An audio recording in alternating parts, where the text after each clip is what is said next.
Waheguruji Ka Khalsa, Waheguruji Ki Fateh, bienvenue à vous mes amis. Aujourd'hui, une question brûlante, si je puis dire les choses ainsi. Qui est Satan? Et qui est Satan, notamment dans la pensée du sikhisme, dans la conception qu'en ont nos maîtres de mémoire bénie, de ce qu'ils nous ont enseigné de ça, puisqu'ils sont la manifestation de la lumière incréée, de la lumière divine. Donc ils nous enseignent les choses dans leur profondeur. Et donc nous allons nous poser différentes questions et apprendre de la Bani ce qu'elle nous enseigne au sujet de Satan. D'abord, existe-t-il? Qui est-il? Et finalement, quelle est sa fonction au sein de la création divine? Pour cela, nous nous rendons tout de suite au Ang 24, à la ligne 6, pour entendre ce que Guru Nanak Dev Ji nous enseigne au sujet du Satan.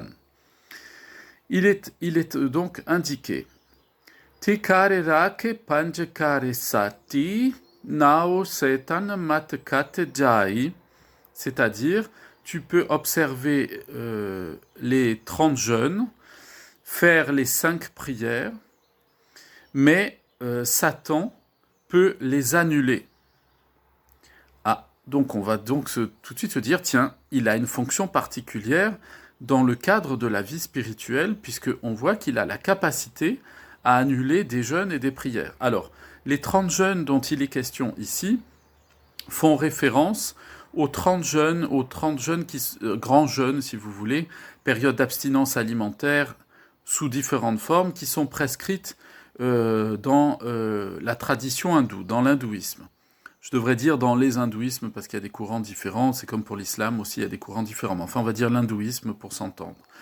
Et d'autre part, les 5 prières, eh bien, il s'agit des 5 prières que font les musulmans tout au cours de la journée, avant le lever du soleil, en milieu de journée, ainsi de suite, et jusqu'au moment de leur coucher. Donc, on voit déjà qu'ici, Guru Nanak Dev Ji, au moment où il enseigne, eh bien, il parle à un auditoire qui est composé d'hindous et de musulmans. Et donc, il va expliquer une chose qui est très importante, c'est que lorsque l'on jeûne ou lorsque l'on prie, c'est-à-dire que dès qu'on pose des actes religieux qui relèvent à la fois de la vie spirituelle et de l'organisation de cette vie spirituelle, parce que par exemple, pour les hindous, les jeûnes, avec les prières, mais les jeûnes notamment, c'est très important dans l'organisation de leur vie spirituelle.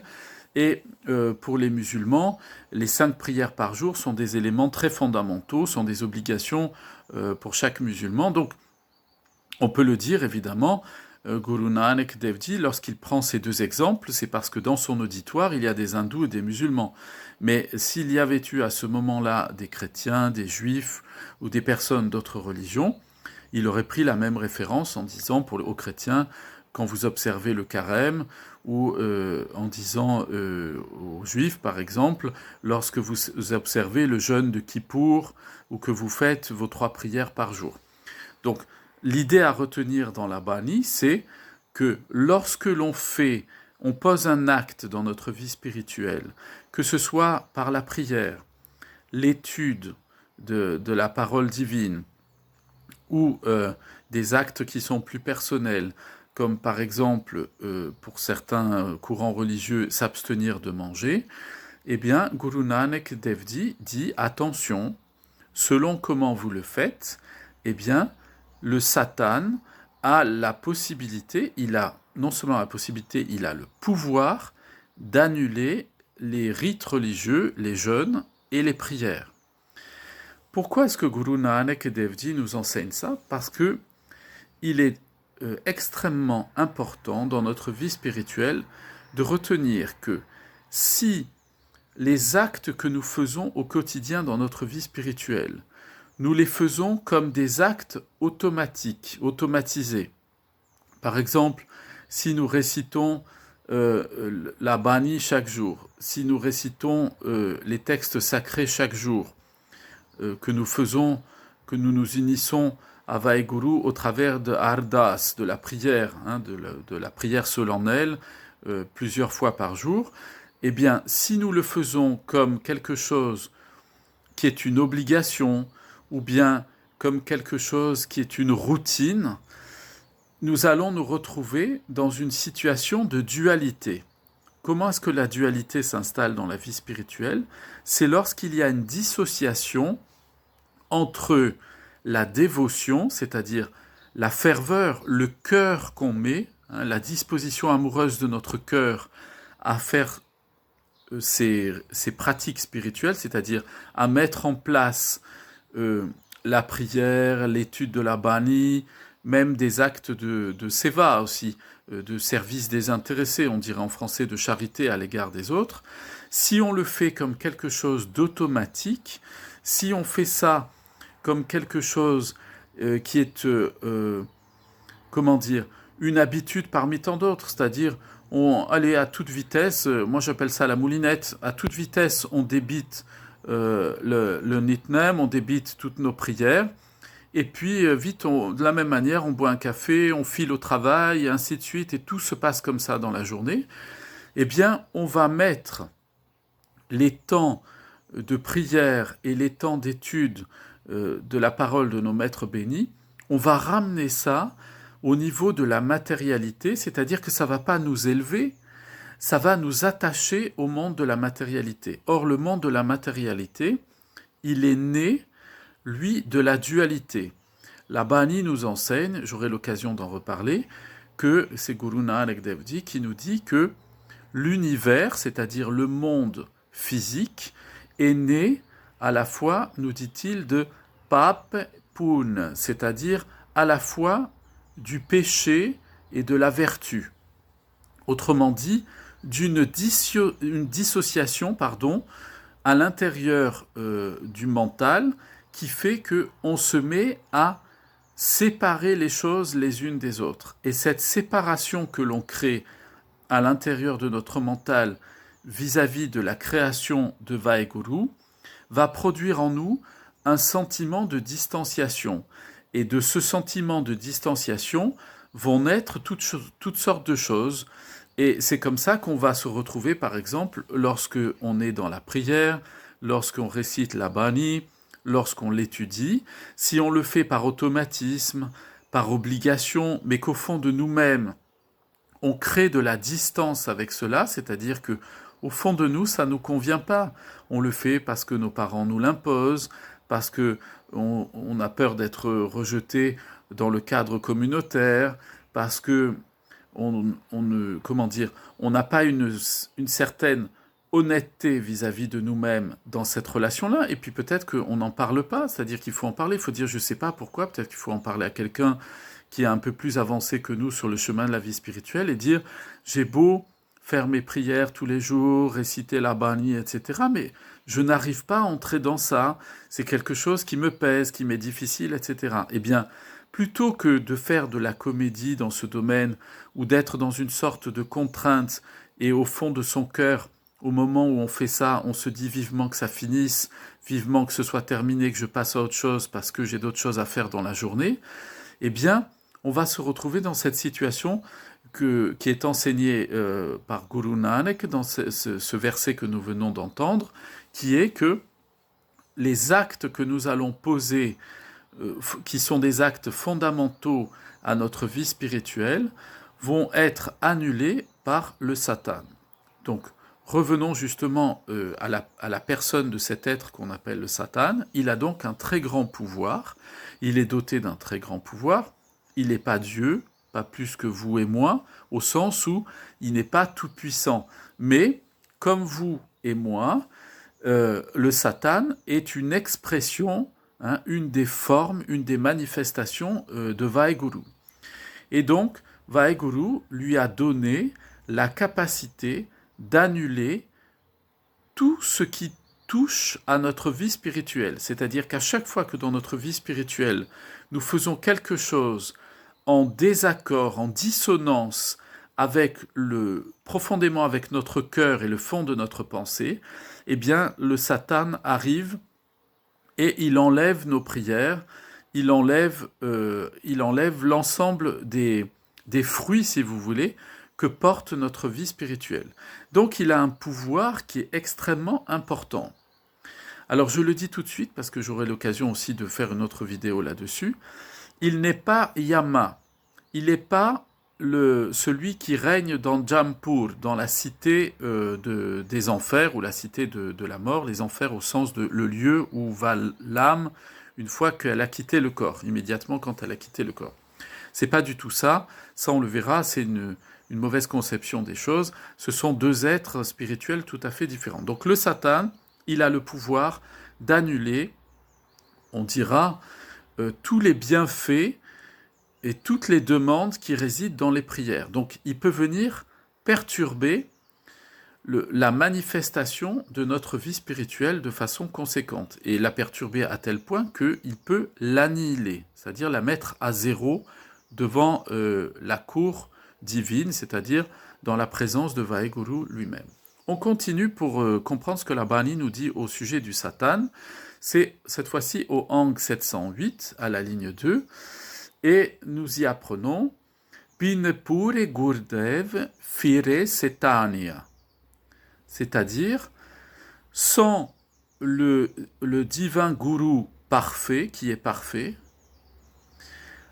celui qui... alors là c'est il, je vais traduire, il erre comme le Satan.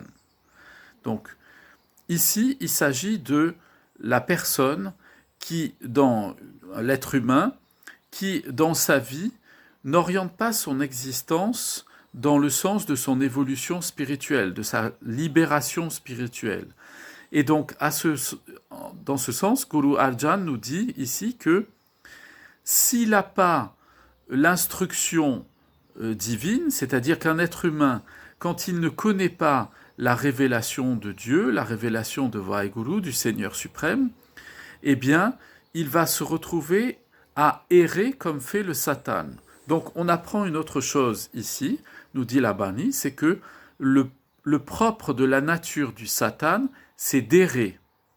Alors, pourquoi est-ce que la Bani dit ça? Parce que vous savez que nos maîtres de mémoire bénis étaient de très grands érudits et qu'ils maîtrisaient aussi bien les textes sacrés du védisme qui vont donner l'hindouisme, mais également le Coran, mais aussi, et on oublie souvent, or la Bani le cite très souvent, ce qui est appelé Kateb dans la Bani, c'est-à-dire, en français, on dira la Bible, c'est-à-dire à la fois les enseignements qui sont révélés dans ce qui est appelé la Torah, les 5 premiers livres de la Bible, mais également ce qui est enseigné par les Nevi'im, on dit en hébreu, c'est-à-dire les livres prophétiques, les prophètes, et puis des livres sapientiaux, c'est-à-dire des livres d'enseignement spirituel et de sagesse. Tout ça, ça forme la Bible. Et lorsque Guru Nanak emploie le mot de kateb, ça vient du mot hébreu kateb, katav, qui veut dire les écritures, écrire. Et donc nous voyons que Guru Nanak ici fait référence à la Bible hébraïque, la Bible en hébreu. Il ne parle pas du tout là du Nouveau Testament, il ne s'agit pas de ça. Il parle de la Bible au sens de la révélation divine en Occident et au Proche-Orient, qui s'est passée en Israël et tout autour, et en Égypte, et qu'on appelle la Bible hébraïque. Et donc, pour comprendre la référence qui est faite ici, il faut aller voir, comme on peut le faire dans les textes védiques ou dans le Coran, il faut aller voir dans la Bible ce qui est enseigné, et c'est notamment dans un des livres de sagesse qui s'appelle le livre de Job, où il est enseigné au chapitre 1er que Satan vint se présenter à la cour de l'Éternel. C'est ce que nous dit le verset précisément, hein, c'est le chapitre 1 du livre de Job. Et Dieu, l'Éternel Dieu, lui dit « D'où viens-tu Satan ?» Pardon. Et le Satan lui répond « Je viens d'errer sur la terre. Et j'y ai observé ton serviteur Job, et ainsi de suite. » Je ne vais pas citer le reste, ça n'aura pas d'importance dans ce que je veux dire maintenant. Donc on voit le Satan qui répond, qui est en dialogue avec Dieu, et qui lui répond à ce moment-là « Je viens d'errer sur la terre. » Et le livre de Job dans la Bible, et c'est ce qui est rappelé ici par Guru Arjan Dev, dit, c'est que le Satan, dans sa fonction, c'est d'errer sur la terre, c'est-à-dire c'est d'observer sur la terre la vie spirituelle de chaque être humain. Il a cette capacité-là, et il a le pouvoir, puisqu'il a le pouvoir d'annuler les prières et d'annuler les fruits de la vie spirituelle, eh bien, il peut entrer dans la présence de Vaheguru, qui est appelée métaphoriquement la cour divine. On le verra aussi ça dans la Bani, dans un prochain enseignement. On parle souvent de la cour de Dieu, de la cour divine, comme une cour royale. On verra à quoi elle correspond. Et donc, le Satan, il a accès en priorité à cette cour, et il vient pointer du doigt dans cette cour la vie spirituelle et le fonctionnement spirituel de chaque être humain. Et il peut mettre en avant, à des moments donnés de la vie, plus un être humain qu'un autre. C'est ce que nous enseigne le livre de Job, et c'est ce à quoi nous fait référence Guru Arjan Dev Ji, ici, au Hang 702, 708, à la ligne 2. Donc, Guru Arjan nous dit, si on ne reçoit pas les instructions de la parole divine, des enseignements de nos maîtres de mémoire bénis, eh bien, on va se retrouver semblable au Satan, c'est-à-dire le Satan, il passe son temps à changer de lieu constamment. Et donc, pour quelqu'un qui ne développe pas sa vie spirituelle, ressembler, errer comme le Satan, ça veut dire en fait ne jamais trouver la voie de la libération spirituelle. C'est passer son temps à observer les autres. C'est ce que fait le Satan. Il passe sa vie à observer ce que nous faisons. Et donc lui, pendant ce temps, il ne progresse pas spirituellement, naturellement. C'est sa mission, il est comme ça, Dieu l'a fait comme ça, hein. C'est Dieu seul qui sait pourquoi ça se passe comme ça. Mais voilà ce que nous dit Guru Arjan, attention, celui qui n'écoute pas la parole de Dieu, la parole divine, il se met à errer comme un Satan, c'est-à-dire il passe son temps, toute sa vie, à aller d'un côté et de l'autre. On en voit d'ailleurs beaucoup dans les gens qui font qui recherchent spirituellement à développer quelque chose en eux. Une fois ils sont là, une fois ils sont ailleurs, et beaucoup d'humains passent par là. Ça fait partie de la vie spirituelle que, au début de sa vie, et même quelquefois longtemps pendant sa vie, de chercher, d'errer, d'aller à droite, à gauche, jusqu'au moment où on va trouver la révélation de la parole divine, telle que le Shabbat Guru s'est révélé à nous. Si je poursuis dans la lecture de la Bani, toujours sur le Satan, bien entendu, puisque c'est notre sujet du jour, au Hang 722, à la ligne 18, il y est enseigné la chose suivante. Kajia bamna ki galetaki agadpare setan velalo. C'est-à-dire, les Kazis et les Brahmines, les imams et les prêtres hindous, ont perdu leur rôle. Ils n'assument plus, ils jouent plus leur rôle, c'est-à-dire leur rôle d'enseignant spirituel, de guide spirituel. Et maintenant, nous dit la Bani, c'est Guru Nanak Dev Ji qui parle ici, Satan conduit lui-même les cérémonies de mariage. Donc ici, Guru Nanak Dev Ji fait référence à un événement qui s'est passé à peu près vers 1540. Il y a eu l'invasion du nord de l'Inde par le chef militaire moghol Babur. Et il y a d'ailleurs un passage relativement long dans la Bani qui s'appelle Babur Bani, où Guru Nanak Dev Ji relate comment politiquement ce chef militaire moghol a envahi, est venu en quelque sorte châtier les gens en imposant une autorité militaire épouvantable, terrible, une terreur épouvantable. Et Guru Nanak nous explique comment est-ce que cet homme, en fait, était conduit par, inconsciemment bien sûr, mais conduit par Vaheguru pour apporter un châtiment à ceux qui s'étaient éloignés du sens profond de l'existence et qui s'étaient tous attachés à des choses matérielles uniquement. Ça nous fait réfléchir sur notre société actuelle qui ne vit plus que pour le matérialisme, plus que pour l'argent, les possessions, le pouvoir, les biens, etc.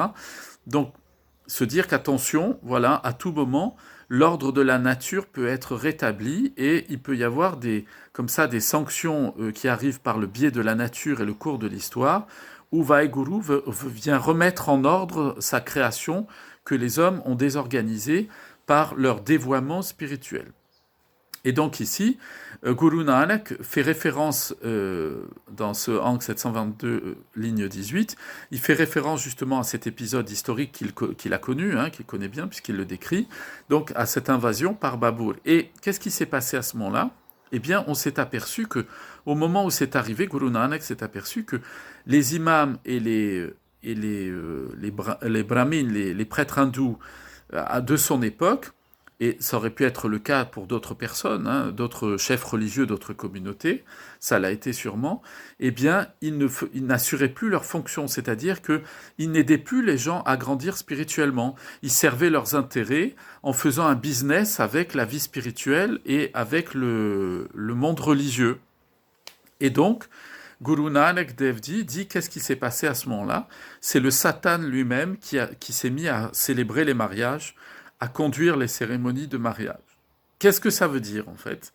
Eh bien, ça veut dire que lorsque ceux qui ont la charge d'enseigner spirituellement ne le font plus, ou qu'ils utilisent, ou que l'on utilise, et puis n'importe qui d'ailleurs, utilise la vie spirituelle pour ensuite servir ses intérêts et délaisser les personnes qui sont autour d'elles, et pas les enseigner, ne pas les aider à grandir spirituellement, etc., eh bien, le Satan, nous dit la Bani, prend les manettes, et c'est lui qui va conduire ensuite le monde spirituel, c'est-à-dire le monde de l'évolution spirituelle chez les humains.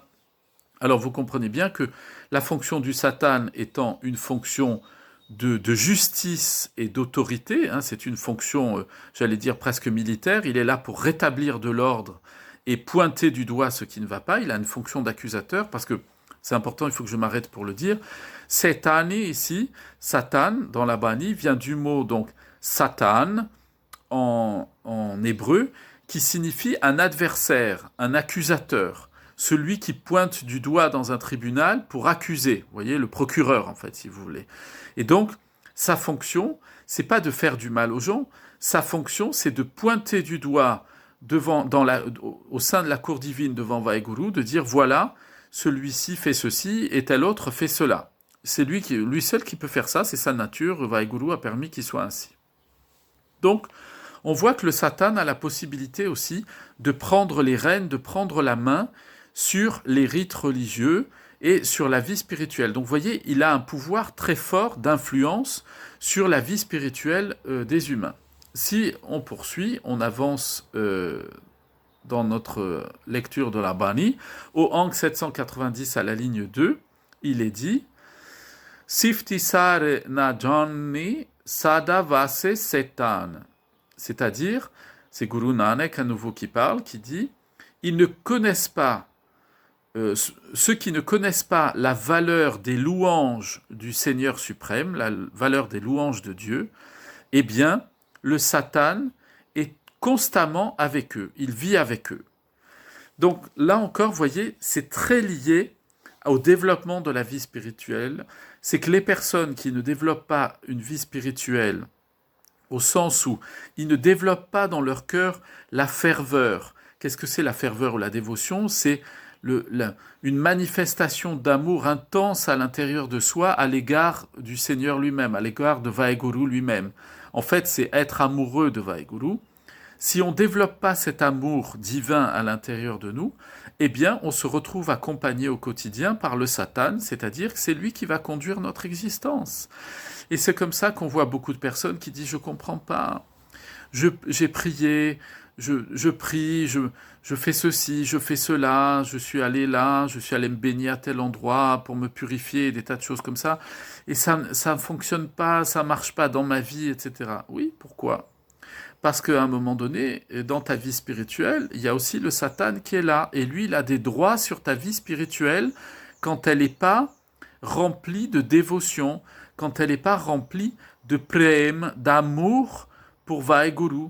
Dès qu'il manque l'amour à la vie spirituelle, dès que dans la vie religieuse, on enlève l'amour, qu'est-ce qui reste? Il ne reste que le jugement, il reste que la rigueur et la sévérité. Si vous enlevez dans le monde spirituel tout ce qui est le prem, ce qui est l'amour véritable, l'amour divin, vous allez avoir des gens, et il n'y a qu'à regarder, hein, partout, dans tous les milieux, quelles que soient les religions, etc., même dans des milieux qui ne sont pas comme le New Age, où ils essaient de développer leur vie spirituelle par eux-mêmes, regardez, observez bien, sans les juger bien sûr, mais observez simplement les gens, vous verrez que ceux qui manquent d'un amour véritable d'un point de vue spirituel, ils sont complètement mangés par la rigueur, par la justice. Ils sont durs avec les autres. Vous les voyez, la vie spirituelle, on a l'impression que depuis qu'ils mènent une vie spirituelle, ils ont perdu tous les membres de leur famille. Ils ont une tête, ils donnent pas envie.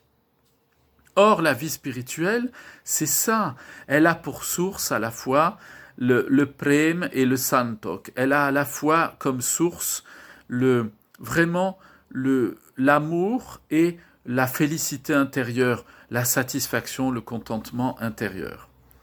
Un peu plus loin, dans la Bani, c'est Pakat Kabirji qui est cité ici par nos maîtres de mémoire bénis, au Hang 1161 à la ligne 8, et il y est dit la chose suivante, Shod Kateb Kare Setani, c'est-à-dire, parce qu'ils ont oublié leur Bible, alors ils se mettent à pratiquer des actes qui relèvent du domaine de Satan, du Satan. Donc vous voyez ce que ça veut dire? Ça veut dire qu'en fait, dans la vie spirituelle, à chaque fois que on sort d'une relation de dévotion à Vaheguru, de dévotion au Seigneur suprême, on se met à devenir un tyran, on se met à devenir quelqu'un d'autoritaire, on s'en rend même pas compte d'ailleurs la plupart du temps, et on a une vie spirituelle qui rend aigrie à l'intérieur. C'est une vie spirituelle étriquée, qui est serrée, comme si on avait un corset, vous voyez, qui nous empêche de respirer.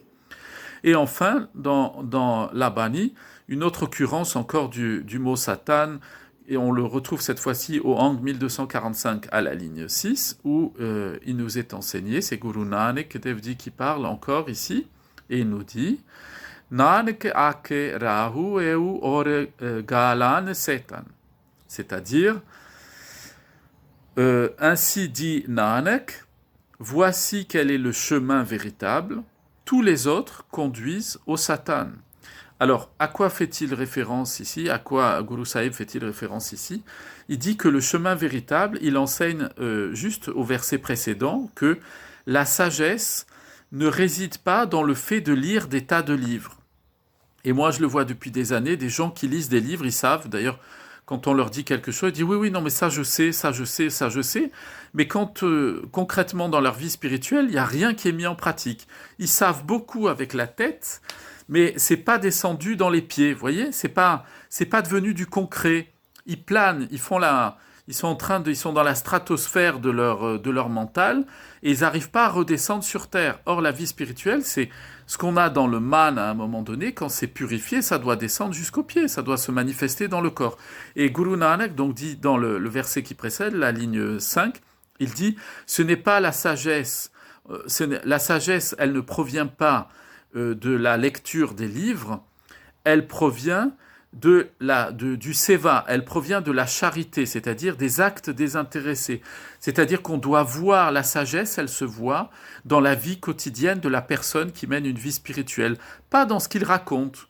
Moi, je peux vous raconter des tas de choses dans ces vidéos, mais c'est ma vie quotidienne qui va montrer si ce que je raconte, c'est vrai ou si je suis en train simplement d'être un hypocrite qui vous enseigne ou qui vous transmet le peu de choses qu'il a appris, mais qu'il ne les met pas en pratique. Ça manque de cohérence. Or, Guru Nanak nous dit, dès que ça manque de cohérence, dès que notre sagesse, elle repose que sur de la connaissance mentale, sur de l'intelligence, mais qu'elle ne s'est pas manifestée physiquement dans notre corps, eh bien, par les actes, le quotidien, la manière d'être dans la relation aux autres, etc., dès qu'on n'est pas la manifestation visible du Jot qui est à l'intérieur de nous, de la lumière divine qui est à l'intérieur de nous, on est dans l'hypocrisie. Et Guru Nanak Dev Ji nous dit, si on ne prend pas ce chemin où la vie spirituelle se voit dans notre quotidien, dans notre manière d'être, pas en étant une grenouille de bénitier. Vous voyez si je peux me permettre cette expression, c'est-à-dire pas en disant moi, spirituellement moi.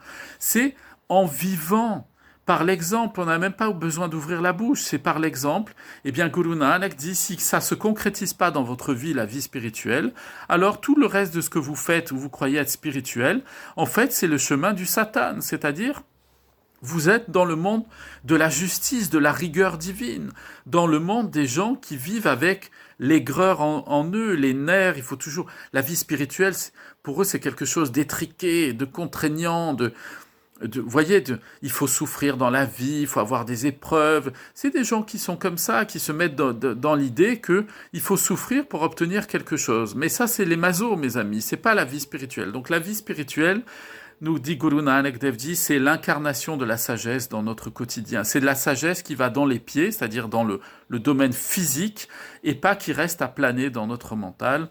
Sinon, effectivement, on devient un des disciples du Satan, que Dieu nous en préserve, lui qui a le pouvoir, à ce moment-là, d'annuler la moindre chose que l'on fait dans notre vie spirituelle. C'est comme si on n'avait jamais rien fait de notre vie. Mais Guru Kakirpa, Guruji nous donne sa grâce au travers de la merveilleuse récitation du Nam, du nom divin, la méditation et l'apprentissage des textes sacrés de la Bani, qui, elle, a un pouvoir transformant de la nature humaine. Pour la Bani, dit, elle est capable du lion d'en faire un délicat agneau, d'en faire un animal doux et agréable. Portez-vous bien, mes amis. Plein de bénédictions sur vous, vos familles, vos proches, vos voisins et tous ceux que vous aimez. À très bientôt. Vaheguru Ji Ka Khalsa, Vaheguru Ji Ki Fateh.